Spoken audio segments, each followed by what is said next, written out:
Assalamualaikum warahmatullahi wabarakatuh. Saya Julfikar Adami, NPM 2020-2153553, ingin menyampaikan tentang realitas sastra. Karya sastra termasuk ranah estetika, filsafat keindahan, dan etika filsafat moral, yaitu kejujuran.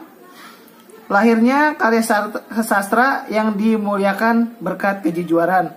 Pemikiran ini dianut oleh pemuja realisme klasik dan realisme borjuis. Realisme borjuis adalah pembatasan terhadap pandangan seseorang pada realitas-realitas tanpa membutuhkan kritik. Realitas yang tampak telah banyak dan seringkali dimanipulasi demi dan oleh berbagai kepentingan, entah itu politik, agama, maupun ekonomi.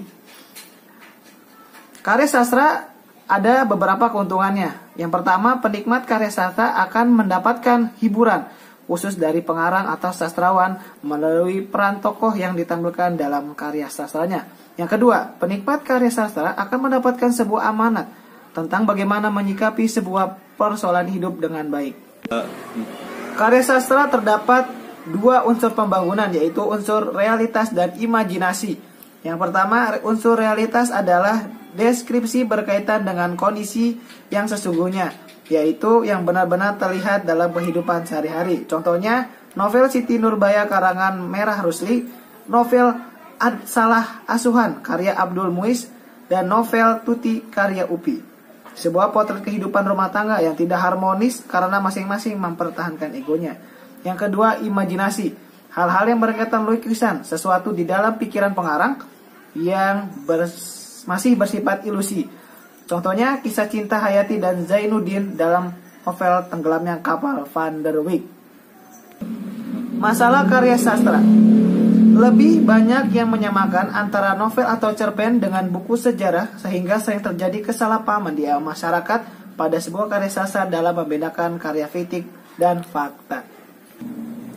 Masalah sehingga dibutuhkan peran pendidik dalam mengubah paradigma berpikir masyarakat, karena walaupun fakta, karya sastra memiliki unsur imajinatif bersifat positif agar dapat membentuk perilaku masyarakat pembacanya untuk menegakkan nilai kebenaran dan keadilan. Karya sastra merupakan media pendidikan dan pengetahuan, diharapkan meningkatkan jumlah produk sastra yang berkualitas. Sekian materi dari saya. Terima kasih. Oke, bismillahirrahmanirrahim. Saya akan meneruskan presentasi berikutnya yang tadi disampaikan oleh teman saya, yaitu Zul, yaitu tentang sekarang ini tentang realitas konkret. Dalam sastra, kehidupan masyarakat tidak dapat dipisahkan lagi dengan masyarakat itu sendiri.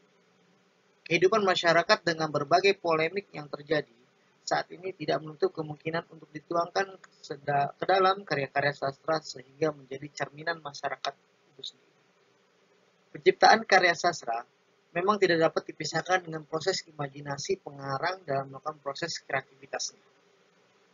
Sehingga karya sastra lahir di tengah-tengah masyarakat sebagai hasil imajinasi pengarang serta refleksinya terhadap gejala-gejala sosial yang ada di sekitarnya.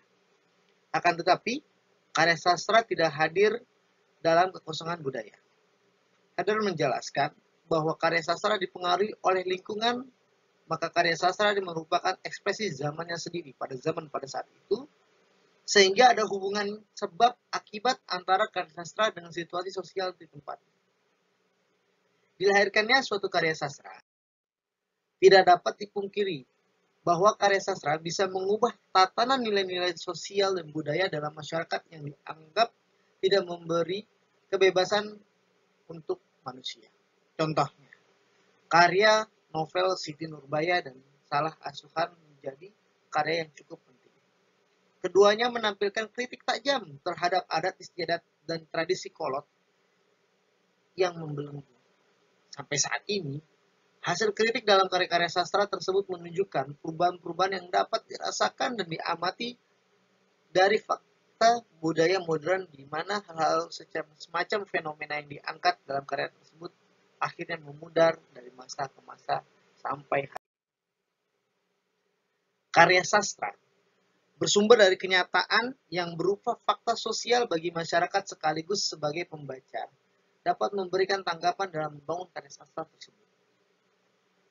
Dalam Endar Sawara mengatakan, reaksi atau tanggapan dapat bersifat positif atau negatif. Reaksi akan bersifat positif apabila pembaca memberikan tindakan dan sikap pada karya sastra dalam perasaan senang, bangga, dan sebagainya. Akan tetapi, reaksi yang bersifat negatif itu apa? Tidak dapat mendapatkan tanggapan sikap yang membangun bagi perkembangan karya sastra. Lalu yang selanjutnya, apa sih realitas konkret itu? Realitas konkret adalah situasi dan kondisi faktual yang mendorong sastrawan melahirkan karyanya itu. Jadi kondisi dan situasi saat itu secara faktual, itu yang disebut dengan realitas konkret. Yang menginspirasi hadirnya sebuah karya sastra. Jadi saat itu terjadi situasinya yang membangun, jadi terbentuklah suatu karya sastra.